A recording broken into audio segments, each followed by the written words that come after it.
Thank you. Can everybody hear me? That's my only gift is a loud voice. I didn't get good looks, I didn't get intelligence, I got a loud voice. My name is Bruce Green. I am a retired history teacher, and I gained an interest in the Holocaust back in the mid-80s. We had a speaker come to our school who was a survivor of Auschwitz and spoke to the students. And from that point, I kind of took it upon myself to learn more about the Holocaust. I went to a number of Holocaust teacher workshops over the years. I used to take my students up to the Famous Holocaust Museum in Terre Haute.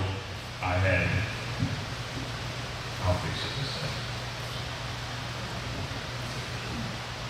I had the opportunity over the years to meet and hear the stories of quite a number of Holocaust survivors. And then I had the opportunity in 2015 to travel to Auschwitz, to Poland with Eva Cord. And Eva, a lot of you probably heard Eva speak, or some of you probably have. Eva was a resident of Terre Haute, Indiana, but she was a survivor of Auschwitz. She and her twin sister, Miriam, were part of Dr. Mengele's experience at Auschwitz. So I had the opportunity to travel to Auschwitz with Eva, and I got to tour that terrible place with a survivor of that. And then I had the opportunity to go back again in 2017 with her.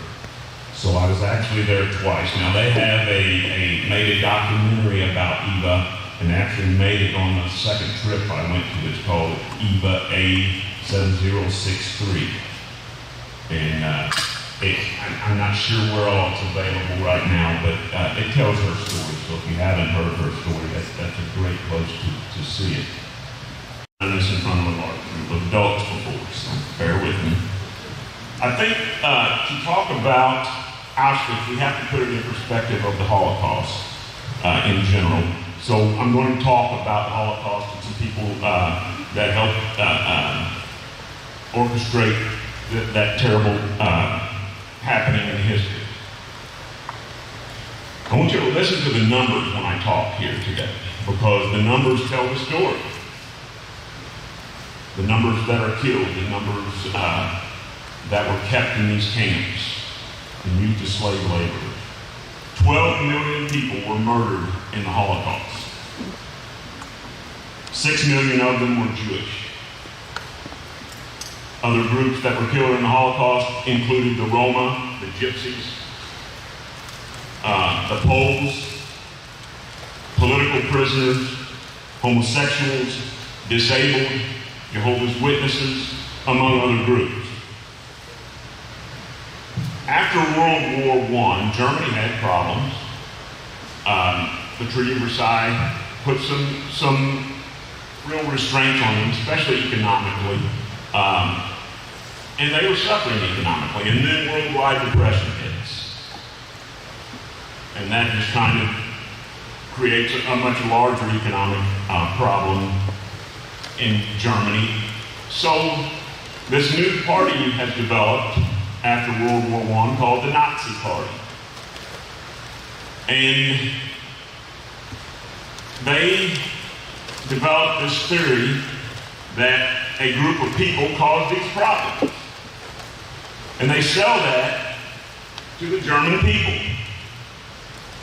that the Jewish people were the problem. Now let me give you some numbers. This is the 1933 numbers. The entire Jewish population of Europe was only 1.7% in 1933. The Jewish population of Germany was only less than 1%. Yet, they were used as a scapegoat, and it was sold to people. We always look for excuses when things don't go our way. And the German people were offered an excuse, and they grabbed it, and they ran with it. In 1933, Adolf Hitler was appointed Chancellor of Germany, and in the same year, the first concentration camps were built and opened. Dachau was one of the very first. These camps were originally established to imprison those that were considered dangerous to Germany.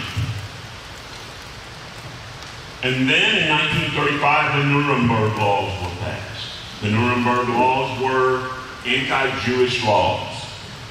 They took away German citizenship from Jewish people. They wouldn't allow Aryans and Jews to marry. They forced, or they identified who was a Jewish person. They even created charts that said if your great-grandmother was Jewish and so on, that told it who was a Jewish person, according to these charts. It was the Nuremberg laws were basically legalized persecution. Then on November 9th and 10th, 1938, Kristallnacht happened. Kristallnacht, known as Night of Broken Glass, was an organized attack on Jewish synagogues, businesses, homes, and people. On that night, 30,000 Jewish men were arrested and taken to concentration camps. It was an intimidation move. They were trying to persuade, through intimidation, Jewish people to immigrate out of Germany at that point. The gentleman you see in this picture, that is Walter Summers. Walter was a Terre Haute, Indiana resident, passed away in February of this year at the age of 101. He was a docent at the Candles Holocaust Museum for many years, but he was an eyewitness to Kristallnacht. He was a teenager in Hamburg, Germany on the night of Kristallnacht, and his father was arrested and taken to a concentration camp. He was later released, and they were lucky that they had family in the United States and were able to get papers to leave Germany and come to the United States. Once he came to the United States and reached age, he joined the United States Army and he served in the Pacific Theater during World War II in the U.S. Army. So I just have him up there because he is a survivor of this, and he spent many years telling his story at the Candles Holocaust Museum. So between 1939 and 1942, World War II began on September 1st, 1939, when Germany invaded Poland. Also then, shortly after that, the first ghettos were established in Poland. Now, a ghetto was the fencing off, the cordoning off of a section of a city, and putting all of the Jewish people inside that section of the city. People who used to have their own homes now were living in several families to small apartments. Food was scarce. Sanitation was bad. They were taken out to work and brought back in the evenings. So that's, when you hear of a ghetto, that's what we're talking about. Also in 1939, the Einsatzgruppen was formed. The Nazi killing squads. And I'll talk a little more about those in a minute. And then in May of 1940, Auschwitz was opened, the concentration camp. Then in January of 1942, the Wannsee Conference was held just outside Berlin, and it was to develop the final solution. And I'll talk more about that right now, because the final solution resulted in a state bureaucracy all working together for one purpose, and that was to annihilate a group of people, the Jewish people. They put so much effort and time and manpower and money into this to make this happen. I mean, if you think about the realm of the Holocaust, as you're going to see as we go through some of this, the effort that was put into these mass killings is astounding. So the final solution was to get rid of a whole group of people, the Jewish people and others that were considered undesirable. And the conditions in these camps were brutal, and they were designed, the concentration camps were designed only for temporary survival.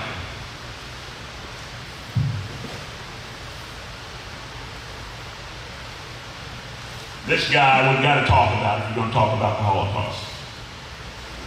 This is Reinhard Heydrich. He worked his way up the ranks of the Nazi Party. He became the head of the Security Police Main Office, which oversaw all police matters in the Reich and the intelligence departments. Anybody considered dangerous to the Reich, he was on the lookout for them in his police departments. And I named some of the groups, but there were numbers of groups that were targeted. Jewish people were the largest group, also Marxists, trade unionists, social democrats, churches that did not accept the authority of the Nazi Party, criminals, and people with asocial behavior like homosexuals and the Roma, anybody that considered outside the norm. People began then to be rounded up and put in concentration camps. In January of 1939, I told you the Einsatzgruppen was formed. The Einsatzgruppen were killing squads. Originally, they were to go around round up Polish people and put them in concentration camps in ghettos. And then when Germany attacked the Soviet Union, they then began to target all Jewish people of arms-bearing age. Eventually, they just began then killing all Jewish people they came across, sometimes entire villages. They went into villages and rounded up all the Jewish people in a village, and they would march them outside the village. They would dig a big trench and stand them in front of the trench and shoot them. That's what the Einsatzgruppen did. Now imagine if that was your job every day. I mean, people were doing that as a job.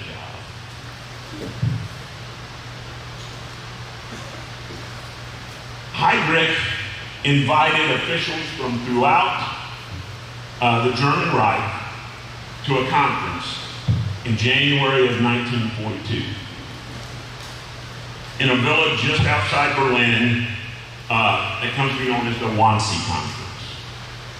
And at the Wannsee Conference, he coordinated these different divisions of the Reich to develop a final solution for the Jewish question. That's how they put it. Throughout Europe. What it amounted to was a plan for the physical annihilation of all European Jews. All agencies of the Reich were instructed to cooperate with this plan. So that's this guy right here.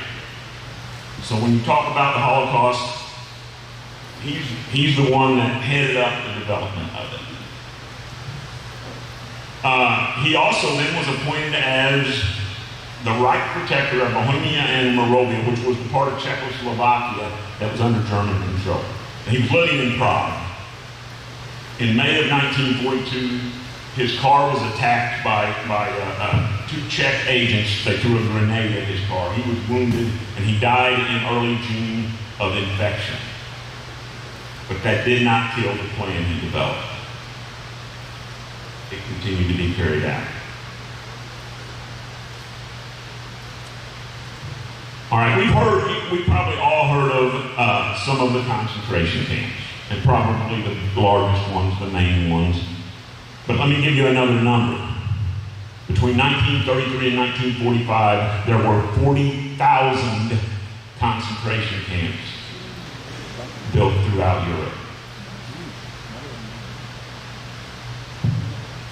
The camps were used to provide forced labor, They were used to detain enemies of the Reich. They were used for mass murder. There were main camps, satellite camps, and killing centers, extermination camps. This map shows you the killing centers. There were 6 of them. 6 camps that were designed to exterminate Jewish people in gas chambers. They were all in Poland.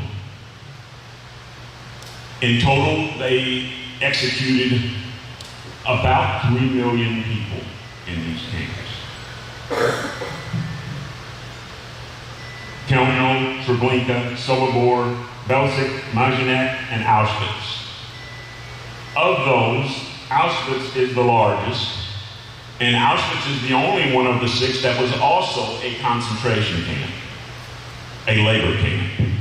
So Auschwitz was not solely a killing center like the others. So the others were very small in size, because nobody was staying there except those that worked there. They were bringing people in solely for the purpose of murdering them immediately and disposing of the bodies. Now, Auschwitz was a little different in that sense. That was happening at Auschwitz, but Auschwitz also was a place where many slave laborers were being kept.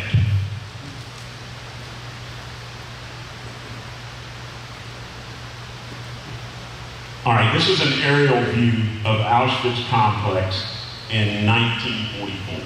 Now, when I say complex, because there are several camps within this area. But let me just, again, talk to you about Auschwitz now before we get into it. What is Auschwitz? Auschwitz is a place that's become the essence of evil. When we mention Auschwitz, we think evil. It was a place that was built by human beings to murder human beings. It had high electrified barbed wire fences around it. It had guard towers surrounding it. It was the largest concentration camp and extermination center built by the Nazis. It was built close to Krakow, Poland, at a town called Auschwitz.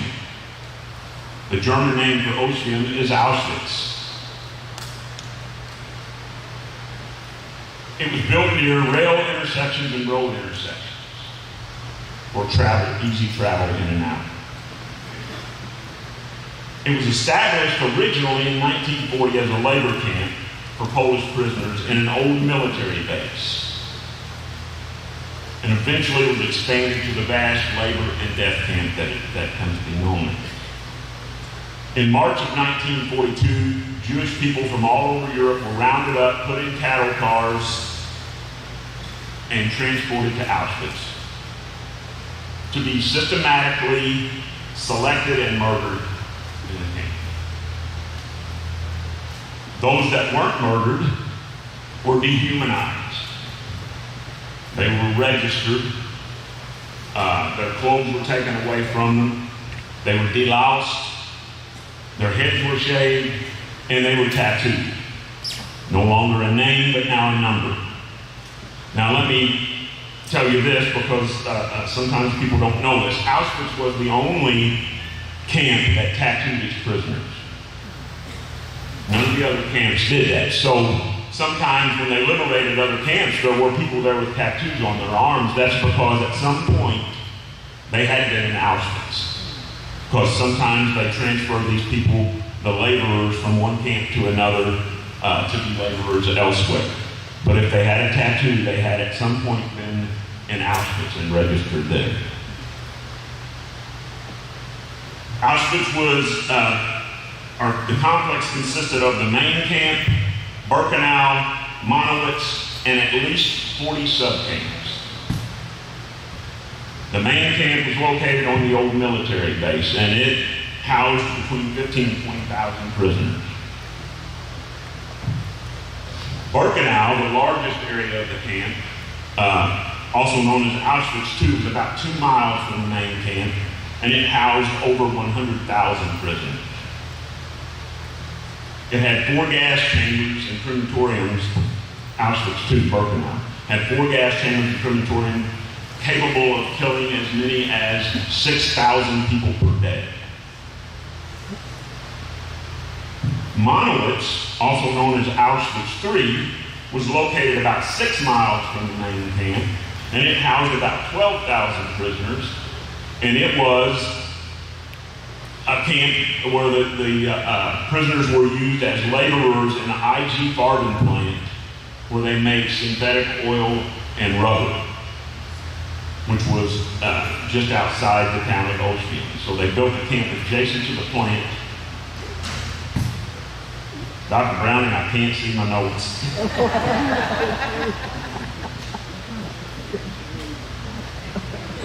I can do most of it without, but I need the blanks to make sure I'm in the right place. Sorry.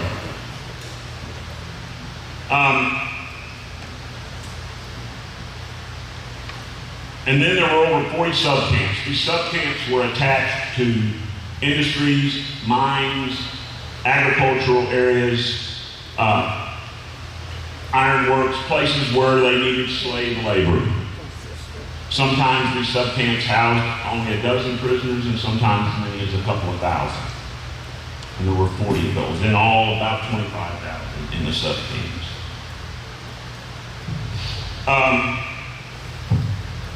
Throughout the camp's existence, there were over 8,000 SS officers or soldiers who worked at the camp, and about 200 female guards that worked at the camp. Now, after the war, of those 8,200, 673 were tried for war crimes.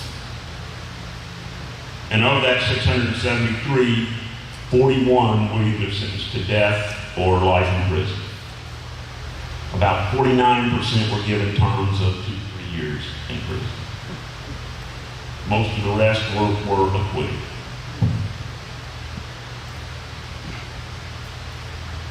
So this is a map of the picture you just saw. This was the main camp. This is the village of Auschwitz. This was the main camp, the old military base. This is Auschwitz I. This is Birkenau, the largest area of the camp, which is about 2 miles from the main camp. And then this was Monowitz.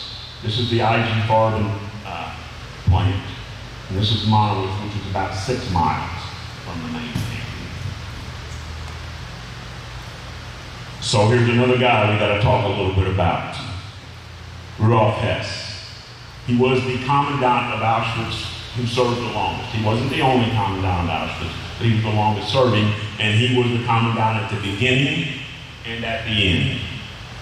There were some others in between. He was assigned to some different roles in the concentration camp system through the war, but he was the commandant of Auschwitz at the beginning and the end. This gallows right here. In 1947, he was hanged on these gallows inside Auschwitz I, after he was tried in war trial in Poland. But while he was in prison awaiting trial, he wrote his autobiography. Now, some of you may have read it. It's called Commandant of Auschwitz, the Autobiography of Rudolf Hess.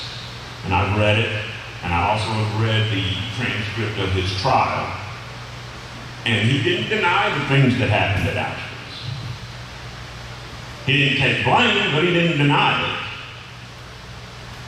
He simply would use the excuse, I was following orders, or I didn't realize that brutality was going on in the camp.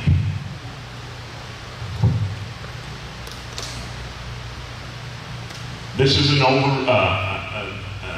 aerial view of Auschwitz I. This is the old military base. There was a wall around this area. These were the barracks. There was one gas chamber crematorium inside Auschwitz I located right here. The commandant's house was right here. But he didn't know all the brutality that was going on.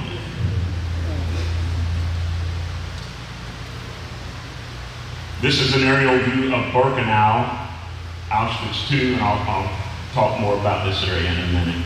Much larger area. This is an overhead view and a map of Auschwitz III. Monowitz, which was a much smaller camp, but it housed 12,000 prisoners, adjacent to the IG Farben plant. This is the IG Farben plant where they were producing synthetic oil and rubber, and they were using the slave laborers here. Everybody's probably seen a picture similar to this over time. I took this picture going in the gate of Auschwitz I. This is the main gate of Auschwitz I. Arbach Frei, I don't speak German, so I'm probably mispronouncing that, but it means work makes you free. That's what these prisoners saw when they went through the gate. Just inside the gate right here, to the right, is this building. This is the area where the camp orchestra would play. I'm kind of going to give you a little tour of Auschwitz right now. Quickly, I can't show you everything, but that's kind of what I'm doing here. The orchestra would play here as the prisoners exited and entered the camp each day, as the laborers did. They also were, there was no labor on Sunday. That was the only day of the week. They didn't work. The orchestra was forced to play on Sundays. And the orchestra was forced to play for Nazi officers whenever they decided they wanted the orchestra to play. These are barracks inside Auschwitz I. You can see they're brick buildings. They look like military barracks. They were built to house 400 to 600 people. Each one housed over 1,200 people. You can see the barbed wire electrified fences through the camp. This is the inside of one of those barracks. You can see the bunks are 3 high. There would be as many as 3 and 4 people per bunk. There were no mattresses, there were no blankets. This is the execution wall inside Auschwitz I. Now it's located between blocks 10 and 11, and each of the barracks was called a block. Thousands of prisoners were executed here, especially early on when the camp was open, as deterrents for others. And, you know, if somebody did something they didn't like, they would take that person there and shoot them to deter others from doing whatever it was they decided they didn't like. Thousands of people were shot here at this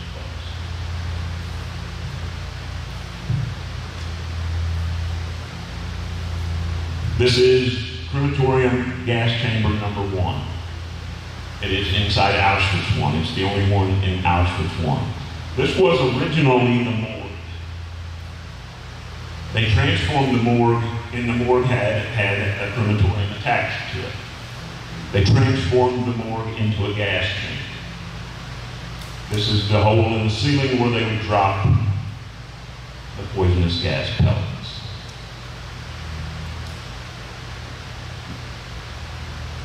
Now let's move over to Birkenau, the largest of the camps. Birkenau was built in 1941, and it had 4 gas chambers and crematoriums in it. By 1944, as many as 6,000 per day were being executed in those gas chambers. And this is probably the most famous photo you see. You see this photo, a lot of people take this because it's the main gate with the rail lines going into the camp with the main guard tower above. This is a map of Birkenau. Birkenau was 425 acres. This is where the trains would come in. This was the selection platform. So the trains would be unloaded here, and there would be an SS doctor or officer there to decide from glancing at you in an instant whether you lived or died. And if you were chosen to die, you were sent to one side. If you were chosen to live, you were sent to the other side. If you were chosen to die, you were going to be taken immediately back here. This was gas chamber crematorium number 2. This was gas chamber and crematorium number 3. This is gas chamber crematorium number 4. And this was gas chamber and crematorium number 5. So you were going to be taken from this platform directly to one of these places to be murdered when you got off that train. If you were selected as a laborer or as part of medical experiments that were going on at Auschwitz, you would be taken to this building, which was the registration building. This area was known as Canada, and they say they named it Canada because the Germans looked upon Canada as a prosperous land. Because in this place, they registered the prisoners, shaved their heads, tattooed them, and so on, but all of their belongings that they took from the people that were murdered and those that were imprisoned were put in these warehouses. There were rows of warehouses there. And those warehouses held anything they considered to be valuable, and they sorted them. Eyeglasses, shoes, porcelain, silverware, and so on. There would be warehouses for each of those things. Clothing. These buildings were the brick buildings, and they were built first. Eventually, then they started building all of the barracks of wood. So all of these buildings were built of wood. These became the women's camp. These became the men's camp and the gypsy camp. The medical barracks were back here. Here's another note for you. If you think the Holocaust was something that was only going to be temporary in these concentration camps, they were adding on to the camp at the time of liberation. They were building a new section of barracks right here. Now this is the old Jewish ramp, they called it, the all-day Juden ramp, at Birkenau, because normally when I didn't know this before I went there, the selection platform inside the camp didn't begin to be used until May of 1944, with the beginning of the Hungarian transports. Prior to that, the selections took place outside the camp walls, here. And this arrow points to where that is in a photo from the time period. These were potato warehouses here. This was the original selection platform. This is a photo of a selection taking place on that platform. So this is an aerial view of that. This is the old selection platform. They then built a rail spur inside into the camp, and this became the selection platform in May of 1944. So I took this photo from the main guard tower looking into the camp. This is the selection platform inside Birkenau. And there were 600,000 to 900,000 people transported to Auschwitz on the old ramp. And then between May and July of 1944, over 440,000 Hungarian Jews were transported to Auschwitz and brought in and selected on this ramp.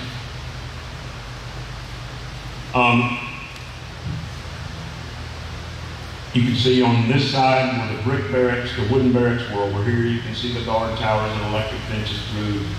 All of the gas chambers and crematoriums were back in this area. And the registration building was back here. This is the cattle car they have sitting on the selection platform inside of Birkenau. You can see the guards station attached to the train. These are photos of selections taking place. These would have been during the Hungarian transport. And you can see there's officers here, they're deciding your fate at a glance. You can see the main guard tower in the background. This is gas chamber crematorium number 1.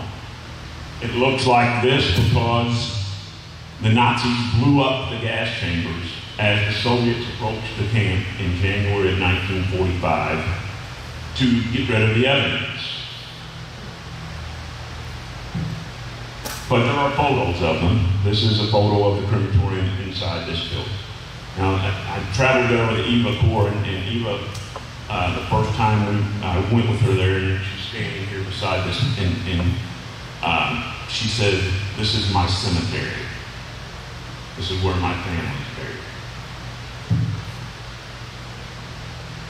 This is the ruins of gas chamber and crematorium number 2. You can see the steps are still there that went down into the gas chamber. This is a photo of it from the period. This is the ruins of the gas chamber crematorium number 4 with a photo of it during the time period. And this is gas chamber crematorium number 5 with a photo of it. And then you see the trees outside crematorium number 5. This is the birch tree grove. And you see this photo. This is a group of Hungarian Jews who were brought to the camp. They were bringing so many into the camp per day during this period that they could not keep up with killing them all. So this grove of trees that looks very peaceful was a waiting room for death. These children, these women and men are waiting in this grove of trees to be murdered, waiting their turn. These are Zyklon B canisters, which held these pellets, which was the chemical that was used to create the gas that killed those in these gas chambers. These are ash ponds. Think about that. There were a number of these through the camp. As they disposed of over 1 million bodies, they dumped the ashes into these ponds to dispose of them. This is the registration building where they would be taken to be registered, tattooed, and so on. And this is a photo of the period of the warehouses where all of the valuables taken from those brought to Auschwitz were stored.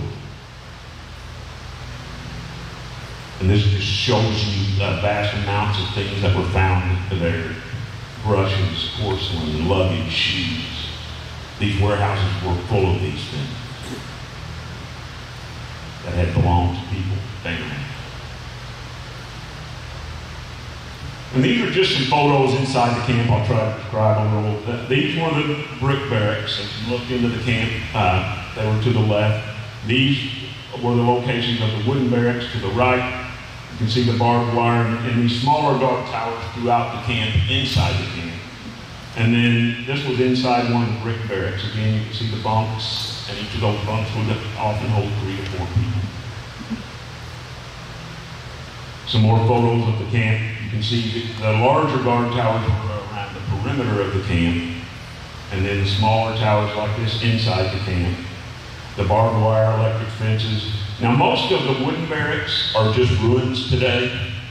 They're chimneys and foundations, because when the war ended, the Polish people needed supplies to rebuild their homes, to repair, and they came into the camp and took the wood from many of those barracks to use on their own homes. So most of the wooden barracks did not survive, other than the foundation. This is Eva Moses' Corps. This was in 2017 with her at the camp, and she was describing to me here things that she remembered from the camp. This was the site of the twin girls' barracks. This is where Eva was imprisoned. She and her twin sister Miriam. They were saved because they were twins. She said that on the selection platform, her mother, they were 9 when they were brought there. Their mother was holding each of them in a hand. They were dressed alike. And an SS officer came up to her mother and said, "Are they twins?" And her mother asked, "Is that good?" And he said, "Yes." And she said, "Yes." And they were taken away, and they never saw their family again. Their mother, father, older sisters. And then Eva and Miriam were taken to be a part of Dr. Mengele's experiments. He did experiments on identical twins.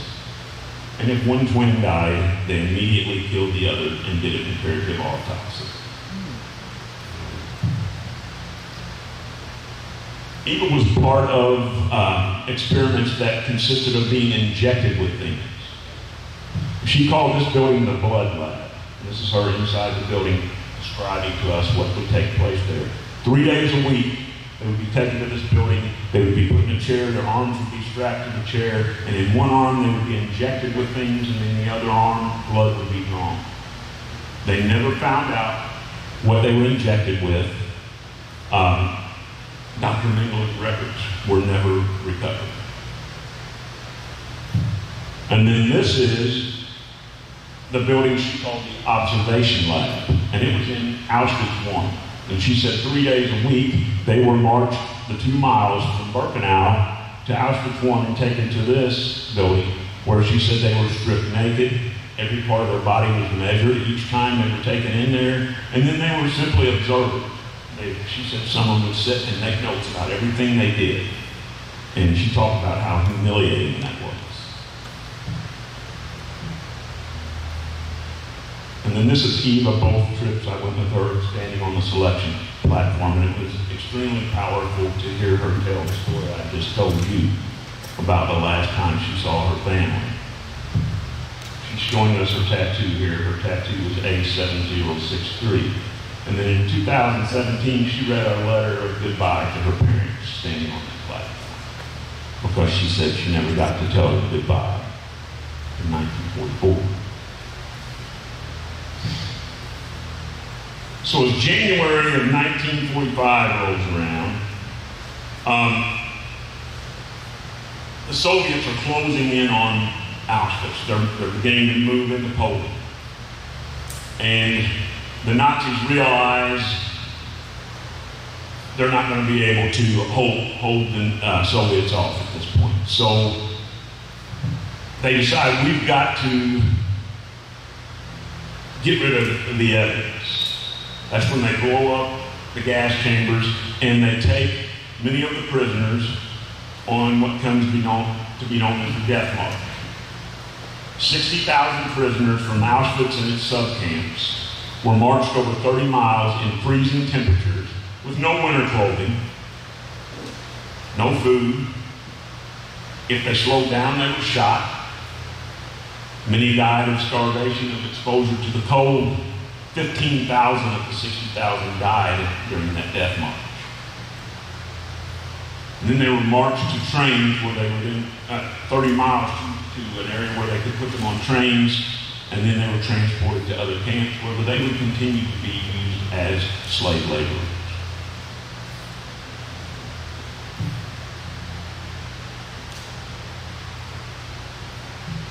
January 27th, 1945, the Soviet Army liberated Auschwitz. And they recorded things they found there, with video, with movies, with photographs. This is a famous picture of Eva Corps and Marion Corps. Soviets took this photo at liberation. They have a large copy of that photo on the wall in one of the buildings at Auschwitz I. This is Eva's pointing to herself in the photo here.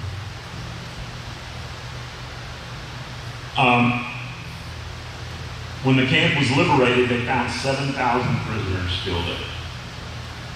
Those that were still there were either too weak to get up and move, or they had hidden, or they were children. They left behind 451 children. Among those, even the Marion Corps.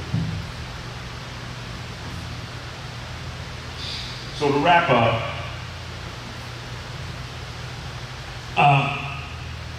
I'll throw some numbers at you again, just to make sure it's hitting home. 1.3 million people were deported to Auschwitz between 1940 and 1945. Of those 1.3 million people, 1.1 million of them were murdered. Of those 1.1 million murdered at Auschwitz, 90% were Jewish. The three people you see in this photo are all Auschwitz survivors that I had the opportunity to hear tell their stories. This is Magda Brown. She passed away about 2 years ago. She was a teenage girl at Auschwitz and was later taken to another camp as a slave laborer. She was I heard her speak at the Illinois Holocaust Museum. She was a regular volunteer at the Illinois Holocaust Museum. This is Eva Moses Core, whom I told you some about. And then this is Stan Kalmanovitz. And Stan wasn't one who would tell his story publicly, but I got to have lunch with him while I was at a program at Candles and maybe some others, and he did tell us his story. He was a part of the death march out of Auschwitz, and he told us about after they marched them the 30 miles and how cold it was, and they were so hungry, and they put them on flatbed trains. They weren't inside cattle cars, so they're outside still in the cold on these trains, flatbed cars. And he said as they went through Czechoslovakia on the train, people were standing on the bridges above the rail throwing food to them. And that the Nazis opened fire on those people on those bridges to keep them from giving these people food. But like I say, I had the privilege of hearing these and a number of others tell their stories of the Holocaust. So, in conclusion, 90% of the Jewish population of Poland died in the Holocaust, 2.8 million. Think about this. Only 11% of the Jewish children that were alive at the beginning of the Holocaust in 1933 survived. Only 11% of the children survived. 33% of the adults, only 33% of the adults survived. 12 million people were murdered in total. 6 million of those were Jewish. We can't forget this. That's why I kind of, long ago with my students, decided I had to teach about this. Because people need to know, people need to understand that the evil that can happen if we stand by and allow it to. So I thank you for your attention today.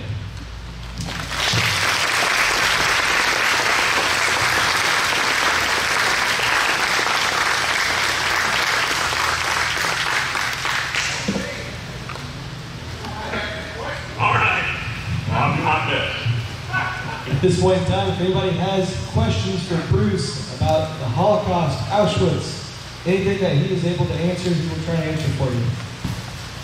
So, we'll try to get to you.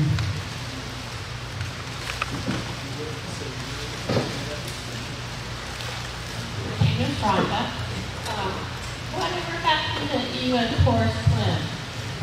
Her sister died in 1995, I believe it was, and she had her kidneys never developed from the size of a 10-year-old's. So they think probably it was a result of something she was injected with, but Eva donated a kidney to her when her kidneys began to fail, but then she developed cancer and she died in 1995.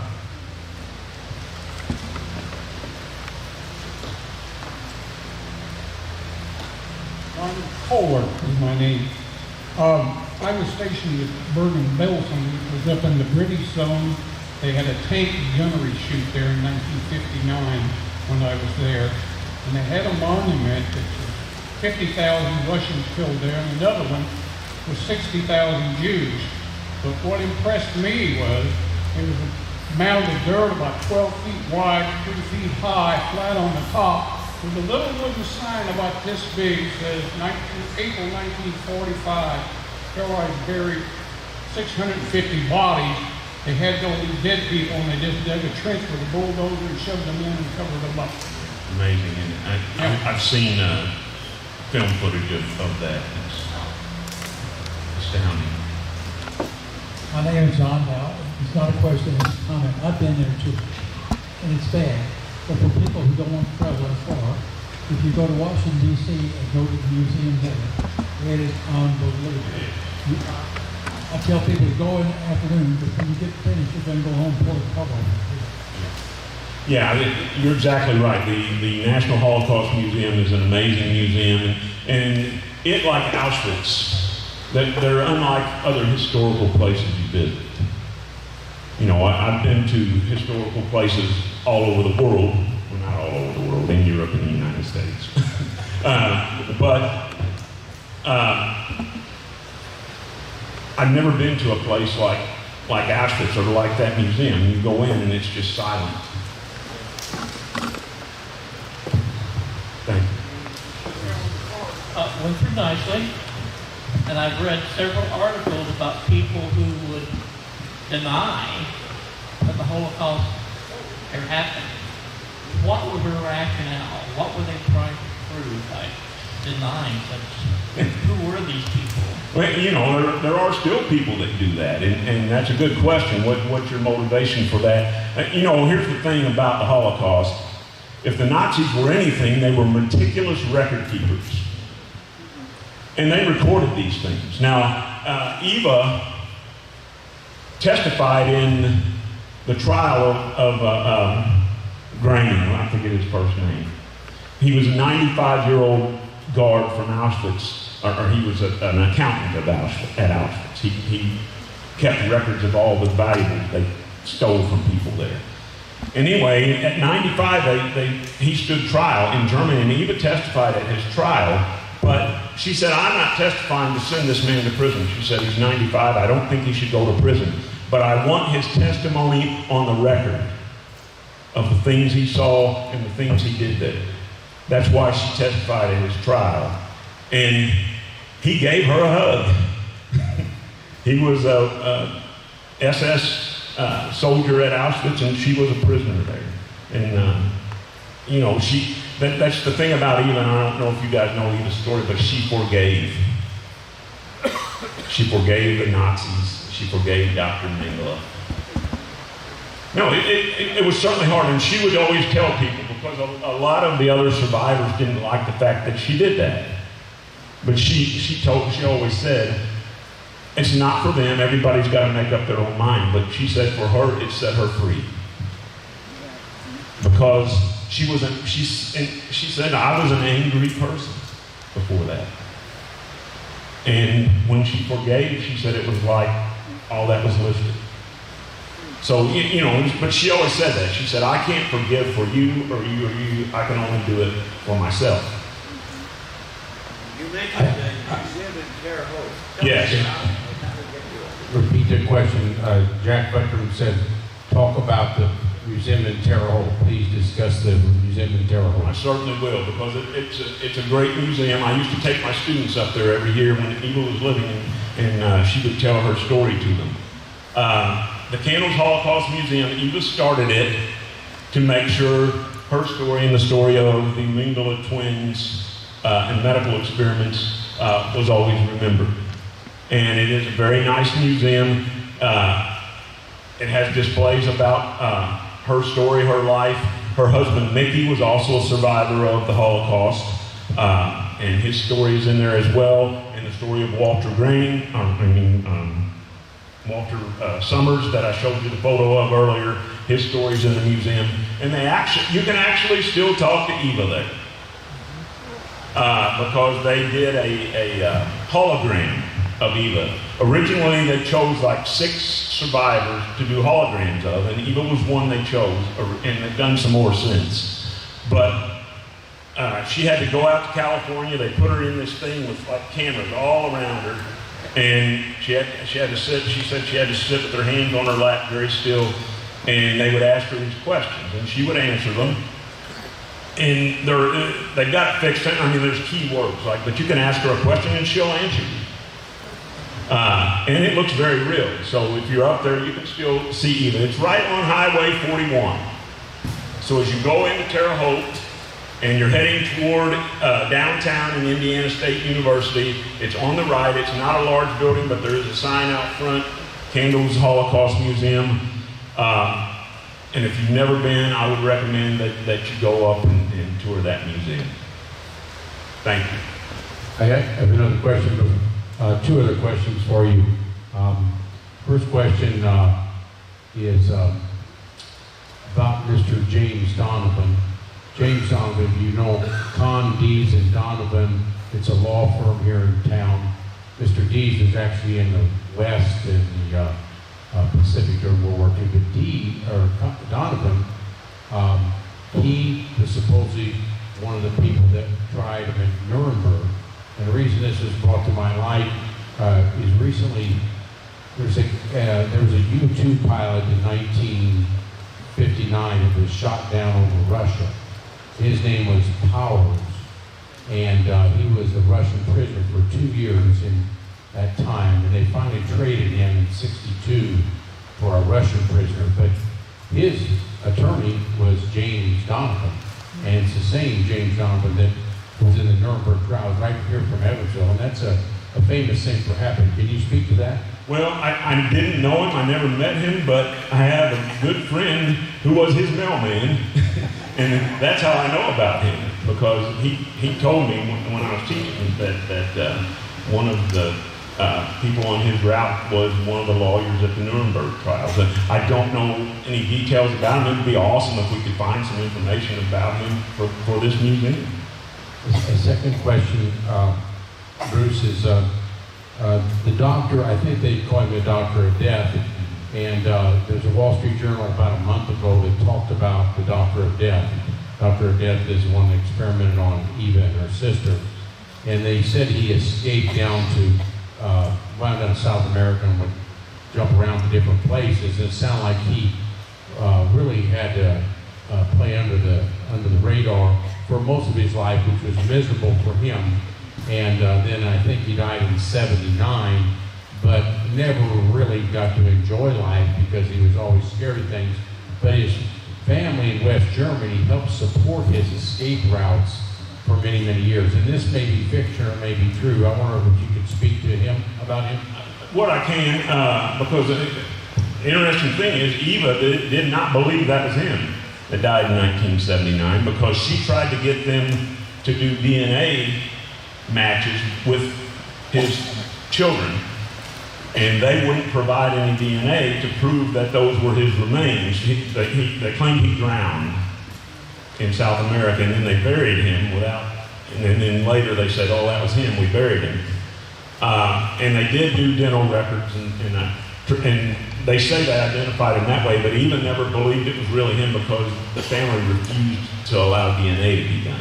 So, you know, I guess it's I can't say it was him or it wasn't him. I can just tell you what she said, but the dental records evidently proved that it was him. But they never recovered any of the records of any of the experiments he did. So all those people that were injected with things, that things were done to, they don't know. And you know, I don't know if those records survive somewhere.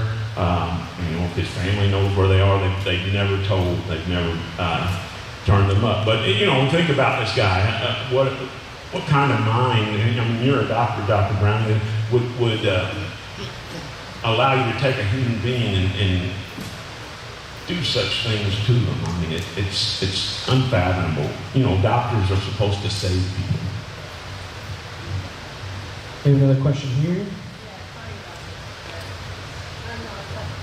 My father served in World War II. How close was Alsace-Lorraine area to the goings-on in Germany?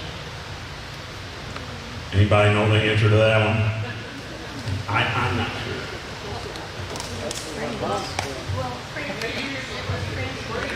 All these troops, I mean, for the final solution, they were taking trains away from military goods. Sure. They were using, the final solution was so important to them that they took trains away from the military. When you say the goings on, you're talking about the camps?